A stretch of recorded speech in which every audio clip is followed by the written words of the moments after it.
Bismillahirrahmanirrahim. Assalamu alaikum. You're watching Velayat News with Abroo Sabzwari.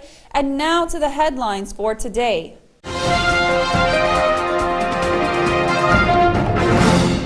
U.S. Secretary of State John Kerry will visit Pakistan and India this month for the first time since taking office.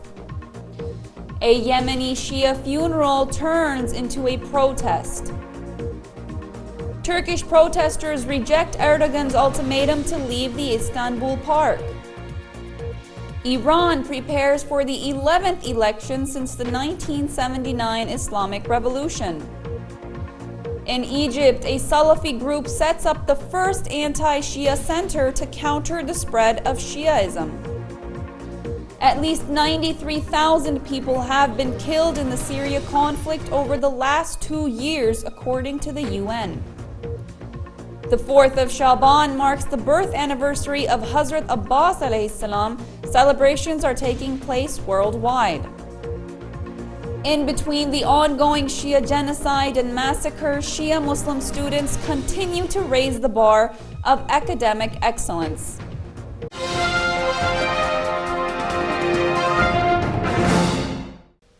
And now, the news in detail. U.S. Secretary of State John Kerry will travel to Pakistan and India this month for the first time since taking office. Kerry's scheduled visit to Pakistan is the most senior foreign trip to be announced since Nawaz Sharif was sworn in as Pakistani Prime Minister after the May elections. U.S. officials previously said Kerry would visit once the new government was in place. A senior Indian government official said Kerry would be in New Delhi on June 23rd and 24th, adding that Afghanistan would be one of the main topics up for discussion. The funeral of Zaidi Shias killed on Sunday by Yemen's security forces turned into an angry anti-government demonstration in the country's capital, Sana'a. On Thursday, thousands of demonstrators marched from University Square in the north towards the Grand Mosque in central Sana'a and demanded that the government dismantle Yemen's national security services. On Monday, the Zaidis staged a similar protest outside the headquarters of the National Security Services to denounce the brutality of the security forces and called on the government to address the killing of innocent people. On Sunday, regime forces killed 13 Shia Houthi protesters and wounded 100 others during a demonstration outside the headquarters of the Internal Security Services. The protesters demanded the dismantling of the services because of its involvement in suppression of political activists under ousted dictator Ali Abdullah Saleh. The protesters were also demanding the release of the Houthis being held by the authorities. Human Rights Watch has demanded an investigation into the killings.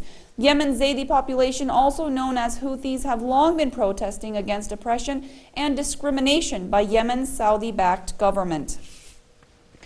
Anti-government protesters in the Turkish city of Istanbul have rejected an ultimatum issued by Prime Minister Erdogan to evacuate a park next to the landmark Taksim Square.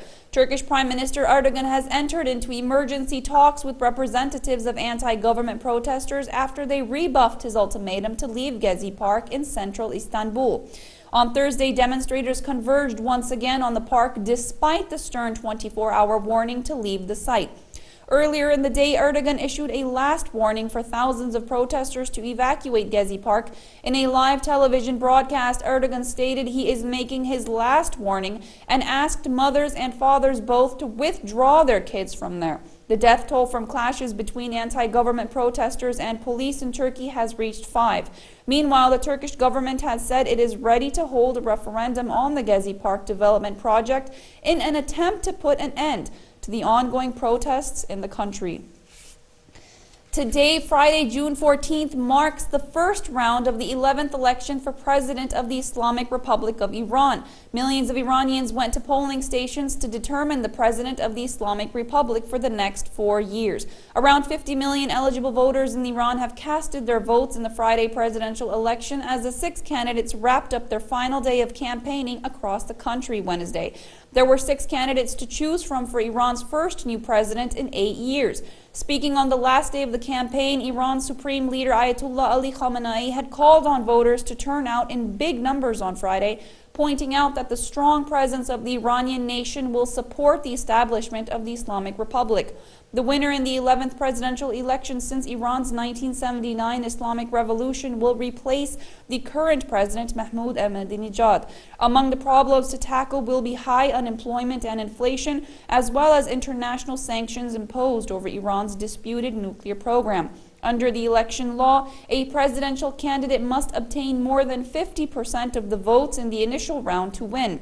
Otherwise, the two top candidates will face each other in a second round of voting, which is scheduled to take place on June 21st. A Salafi group in Egypt has set up a center for confronting the spread of Shiaism. According to Al Misri Al Yom Daily, the anti-Shia center has been established in the country's Minya province. The center's founders say it aims to fight the spread of Shia Islam in Egypt. The Shia population states that Shia-phobic moves like this will only fan the flames of discord and fitna in Egypt, provoking tension among the country's Shias and Sunnis. The center's founders plan to send anti-Shia convoys to the country's cities and villages and distort the image of Shia Islam. Egypt has around 1 million Shia Muslims. And at least 93,000 people have been killed in the foreign-sponsored militancy that started against the government of Syria President Bashar al-Assad more than 2 years ago. UN Commissioner for Human Rights Navi Pillay said on Thursday that since last July, more than 5,000 people have fallen victim to the violence every month. The figure covers the period between March 2011 and the end of April 2013, according to the UN's top human rights official. He also added that the real number of the fatalities is potentially much higher. Of the 6,561 minors who lost their lives in the conflict, more than 1,729 were children under the age of 10 years old, Pillay said. The Syrian crisis began in March of 2011.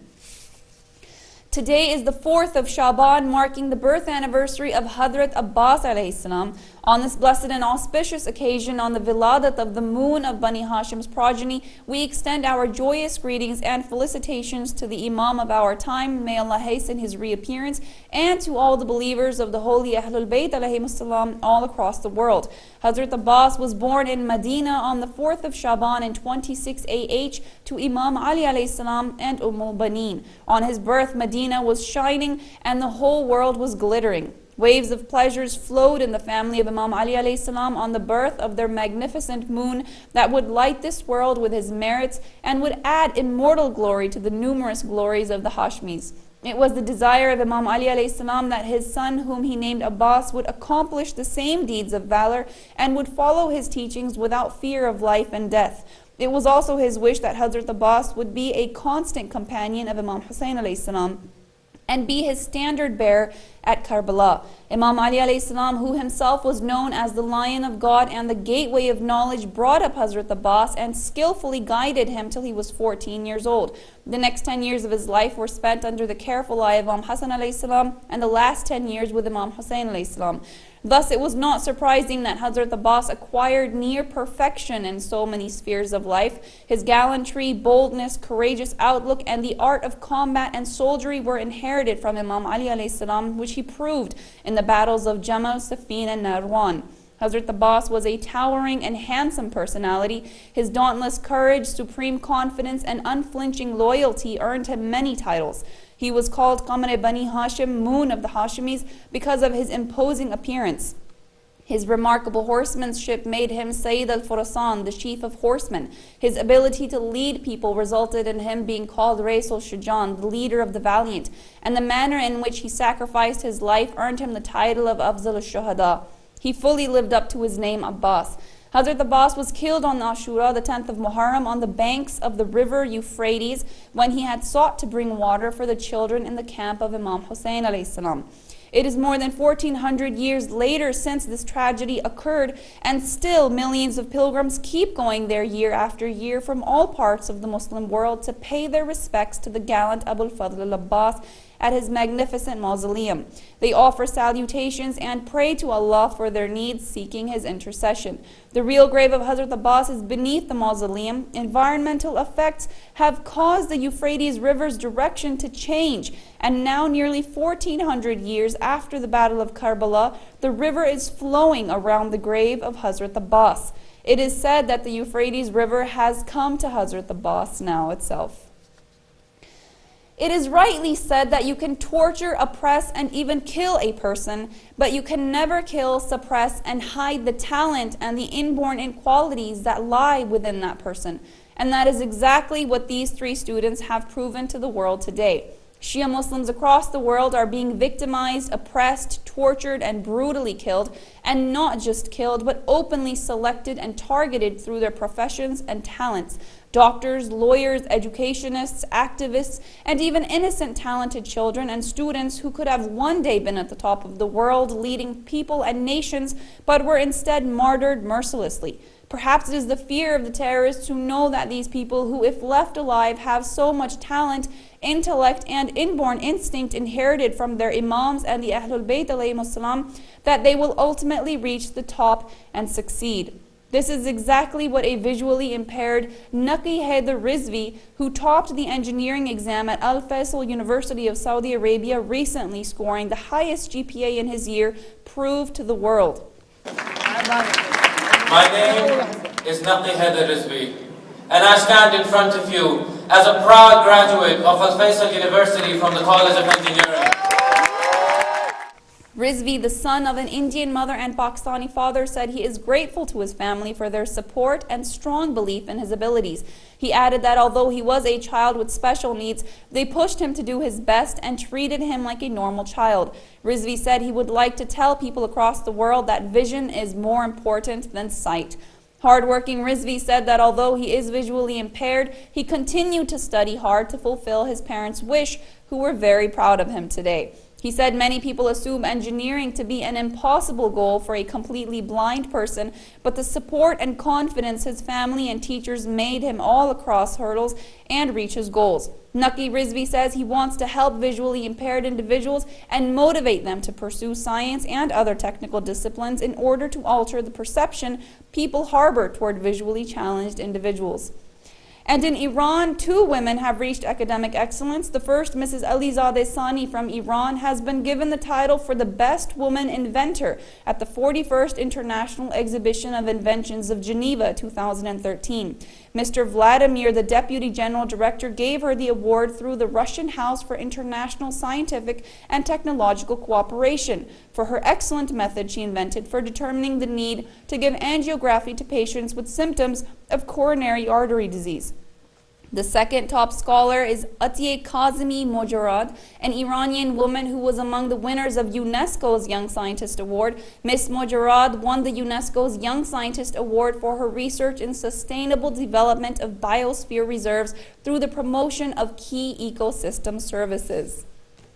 And that brings us to the end of our bulletin today. On the blessed occasion of the Velayat of Hazrat Abbas alayhi salam, we pray for the hastened reappearance of our Imam, and also we pray for the success, security, and safety of Shia Muslims all across the world who are openly, brutally massacred with no accountability.